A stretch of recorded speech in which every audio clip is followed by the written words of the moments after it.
Hello guys, मैं फिर आ गया। तो गाइस, आज की इस वीडियो में हम लोग न्यूटन्स इक्वेशन ऑफ मोशन के बारे में पढ़ेंगे और ये क्लास 9th की फिजिक्स का पहला चैप्टर है मोशन।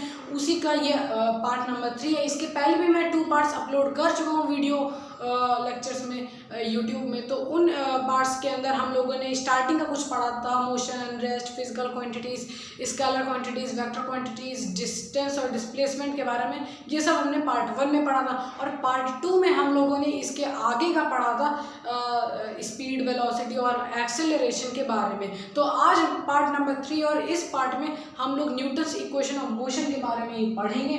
तो मैं हूँ गाइस अमोक तिवारी एंड आप देख रहे हैं एडोफन। सो चलिए बिना टाइम वेस्ट किए आज की गाइस शुरू करते हैं।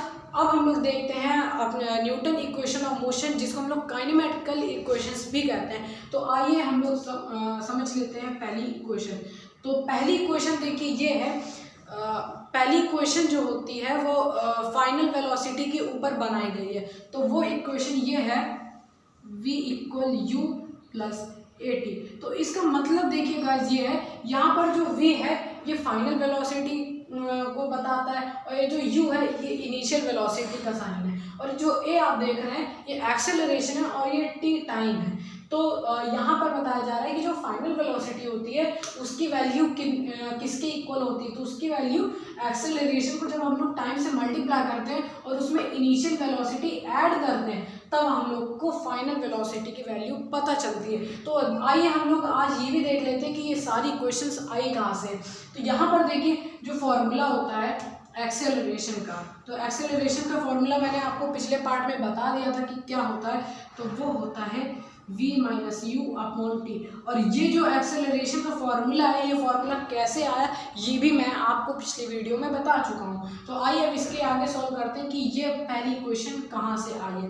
तो अब जब हम लोग इसमें नज़र डालेंगे तो यहाँ पर हम लोग देख रहे हैं कि जो टाइम है ये अपॉन में डिवाइड में है। तो इस वजह से जब हम लोग इसको आगे सॉल्व करेंगे तो हम लोग ये लिख सकते हैं AT is equal to v minus u. ठीक है, अब यहाँ पर AT equals to v minus u आ गया क्योंकि जब हमने टाइम को इधर फेंक दिया तो ये जो है मल्टीप्लाई में चला जाएगा और अब हम लोग ये u को भी इधर डाल देंगे। तो जैसे ये माइनस में है तो यहाँ पर हो जाएगा तो यहाँ पर माइनस में तो इधर प्लस में आ जाएगा और हमारा आंसर हो जाएगा AT plus u is equal to v। तो देखिए वही इक्वेशन आ गई जो इक्वेशन हमने यहाँ पर बताई थी। तो ये हो गई पहली इक्वेशन। अब हम लोग समझते हैं कि आखिर दूसरी इक्वेशन क्या है और उसमें क्या बताया गया है। तो दूसरी इक्वेशन जो है वो डिस्प्लेसमेंट के ऊपर बताई गई है और उसमें डिस्प्लेसमेंट की वैल्यू कैसे फाइंड करना है, इनिशियल वेलोसिटी, टाइम और एक्सेलरेशन अगर हम लोग को गिवन है उसकी वजह से कैसे निकालना है हम लोग को डिस्प्लेसमेंट, तो उसके लिए बताया गया है। तो जो सेकेंड इक्वेशन है वो ये है कि s is equal to ut plus half AT square.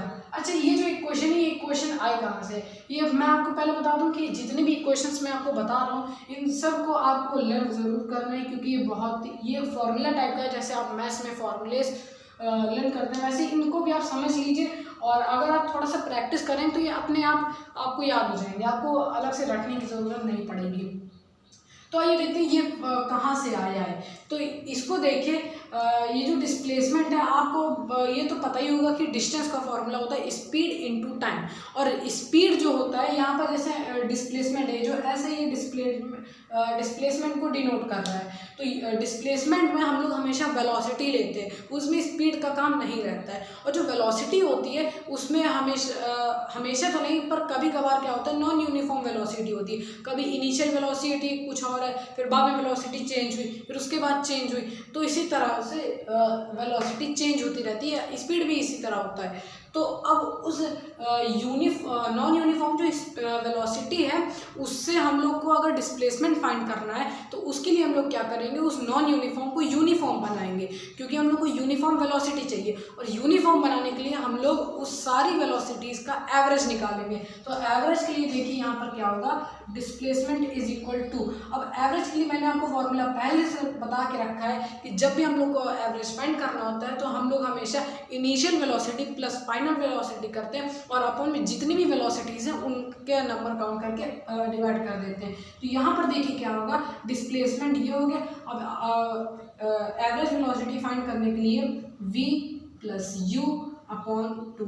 अच्छा, यहाँ पर हमने 2 इसलिए लिया क्योंकि यहाँ पर हम लोग को सिर्फ 2 ही वेलोसिटीज दी गई हैं। अब ये जो 2 वेलोसिटीज है, अब इनमें हम लोग टाइम का मल्टीप्लाई करेंगे क्योंकि स्पीड इनटू टाइम ही होता है हमारा डिस्टेंस। अब ये जो इतना हो चुका है सॉल्व, अब इसके बाद क्या करेंगे, ये जो हमारे पास v है, हम लोग इसको देखिए कैसे लिख सकते हैं। यहाँ पर हमारा फर्स्ट इक्वेशन में दिया हुआ है कि जो v होता है उसकी वैल्यू इक्वल होती है initial velocity plus acceleration into time. तो यहाँ पर v की जगह हम लोग वही चीज़ लिख लेंगे। तो यहाँ पर देखिए एज इक्वल टू, अब v की जगह हम लोग वही चीज़ लिख लेंगे, तो हो जाएगा u plus 80 then plus u, अब अपॉन में 2 और इनटू टाइम।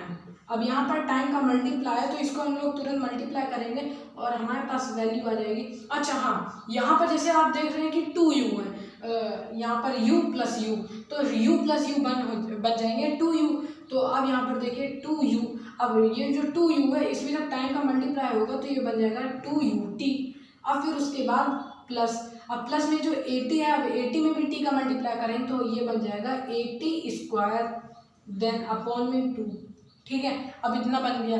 अब जैसे कि यहाँ पर देख रहे हैं कि ये जो 2 है ये इसको भी डिवाइड कर रहा है तो इसको भी डिवाइड कर रहा है, तो हम लोग इसको ऐसे लिख सकते हैं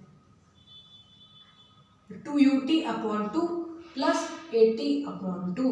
और जब हम लोग इसको सॉल्व करेंगे तो 2 से 2 कैंसिल हो जाएगा और इधर डिस्प्लेसमेंट की वैल्यू हमारे पास आ जाएगी ut प्लस 80 स्क्वायर अपॉन 2। देखिए वही चीज़ यहाँ पर आ गई। आप यहाँ पर इसको ऐसे भी लिख सकते हैं ut प्लस हाफ, यहाँ पर हम लोग ऐसे लिख सकते हैं हाफ 80 स्क्वायर। तो ये आ गई हमारी सेकेंड इक्वेशन ऑफ मोशन। अब हम लोग बात करते हैं थर्ड इक्वेशन ऑफ मोशन के बारे में। तो अब हम लोग पढ़ते हैं अपनी थर्ड इक्वेशन ऑफ मोशन। ये जितनी भी गाइस आप लोग को मालूम होगा, आपके टेक्स्ट बुक में भी लिखा होगा कि जितने भी इक्वेशंस है ये सब एक दूसरे से ही मिलकर बनते हैं। जैसे मैथमेटिक में होता है कि अगर हम लोग को एक फार्मूला पता चल जाता है तो उससे हम लोग काफ़ी सारे फार्मूला अपने आप से डेवलप कर सकते हैं। तो उसी तरह इसमें भी हुआ है। जैसे अभी मैंने आपको सेकंड इक्वेशन ऑफ मोशन बताया था, उसमें भी आपने देखा था कि v की वैल्यू हम लोगों ने फर्स्ट इक्वेशन ऑफ मोशन से ही ले लिया था और एक्सेलरेशन के फॉर्मूले से हम लोगों ने फर्स्ट इक्वेशन ऑफ मोशन भी, न्यूटन जो साइंटिस्ट थे उन्होंने बना लिया। अब इसी तरह हम लोग अपनी थर्ड इक्वेशन ऑफ मोशन देखते हैं, इसमें भी हम लोग को फर्स्ट इक्वेशन ऑफ मोशन का भी इसमें काफ़ी रोल है। तो जो थर्ड इक्वेशन है वो ये है कि v square is equal to u square plus 2as। अच्छा, ये इक्वेशन देखिए अब कहाँ से आई है। ये equation second equation of motion से ही आई है। जैसे इसमें डिस्प्लेसमेंट की बात की गई थी सेकेंड इक्वेशन में, इसमें भी उसी चीज़ की बात की गई। तो जब हम लोग डिस्प्लेसमेंट की बात करेंगे तो displacement is equal to velocity into time. हमारे पास नॉन यूनिफॉर्म वेलोसिटी, उसको यूनिफॉर्म में कन्वर्ट करेंगे, तो हम लोग यूनिफॉर्म में कन्वर्ट करने के लिए उसका एवरेज निकालेंगे। तो यहाँ पर एवरेज वेलोसिटी हो जाएगी v plus u upon 2 then into में टाइम। अच्छा, अब हम लोगों ने सेकंड जो इक्वेशन थी मोशन की, उसमें हम लोगों ने यहाँ पर v की वैल्यू लेट किया था, लेकिन अब हम लोग यहाँ पर v की वैल्यू सेम रखेंगे और यहाँ पर ये जो आप टाइम देख रहे हैं ना, अब हम लोग इसकी वैल्यू चेंज करेंगे। अब इसकी वैल्यू देखिए कहाँ से चेंज करेंगे। हमको याद है एक्सेलरेशन का फॉर्मूला क्या होता है। एक्सेलरेशन का फॉर्मूला होता है v plus u upon T. ये होता है एक्सेलरेशन का फॉर्मूला। तो अब इसी फॉर्मूले से हम लोग t की वैल्यू निकालेंगे। t की वैल्यू देखिए, t हम लोग इधर डाल देंगे तो ये हो जाएगा 80 is equal to v plus u। अब जब हम लोग ये यहाँ पर a मल्टीप्लाई में है तो उधर डिवाइड में चला जाएगा, तो टाइम की वैल्यू हमारे पास निकल के आ गई v plus u upon a। ये देखिए यहाँ पर टाइम की वैल्यू हमने निकाल ली। अब इसी टाइम की वैल्यू को हम लोग यहाँ पर रख देंगे, तो यहाँ पर देखिए क्या हो जाएगा v plus u upon 2 then into में, अब यहाँ पर टाइम की वैल्यू है यहाँ पर v प्लस यू नहीं, यहाँ पर v माइनस यू होगा क्योंकि एक्सेलरेशन में होता है the rate of change of velocity. तो v minus u upon T ये इसका फॉर्मूला होता है। तो यहाँ पर हो जाएगा v minus u upon a. ठीक है, अब देखिए v माइनस यू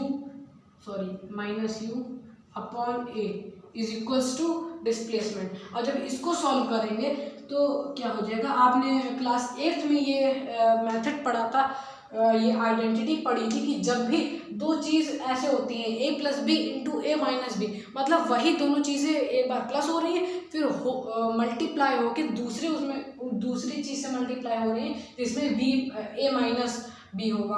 तो अब यहाँ पर हो जाएगा वही आइडेंटिटी हम लोग यहाँ पर यूज़ करेंगे और हो जाएगा v square minus u square upon में 2a।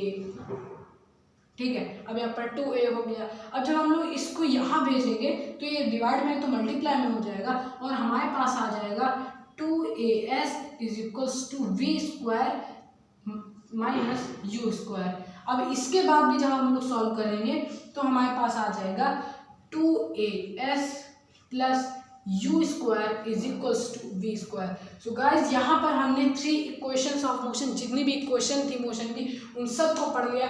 और आगे के नेक्स्ट पार्ट में हम लोग पढ़ेंगे कि इन्हीं इक्वेशंस को बार ग्राफ में कैसे रिप्रेजेंट करते हैं। और इसी चैप्टर में ग्राफ के 3 टाइप्स ऑफ ग्राफ्स भी दिए हुए हैं, उसमें हम लोग velocity time graph, acceleration time graph, अलग अलग तरह के ग्राफ हैं। तो नेक्स्ट पार्ट में हम लोग उन्हीं के बारे में पढ़ेंगे। तो गाइज आज के लिए बस इतना ही काफ़ी है। और अगर आप हमारे चैनल पर न्यू हैं तो इसको सब्सक्राइब कीजिए, वीडियो को लाइक करिए और अपने फ्रेंड्स के साथ शेयर करिए। So guys thank you for watching this video.